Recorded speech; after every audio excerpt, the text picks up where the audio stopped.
let's pray. Father God in heaven, thank you po sa 6 months ni Sarah. Kakain na siya ng food niya. First meal niya ngayon. Ito po, oh. Yay! Thank you po sa life niya. In Jesus' name, Amen.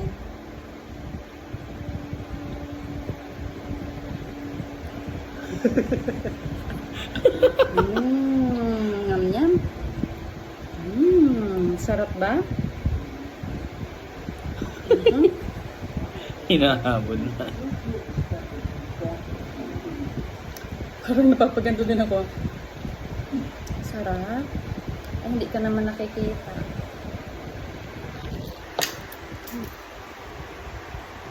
Ikaw nga mapalaki. Baka masubsub ko yun. Uy, hindi kamay, anak.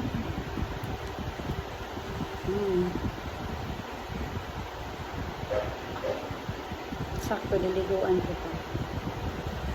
Wala. Tapos nirecho yung, ano yan, may panulak yung kamay. Wala tayong bib na ilagay, hindi na tayo nakapag-prepare.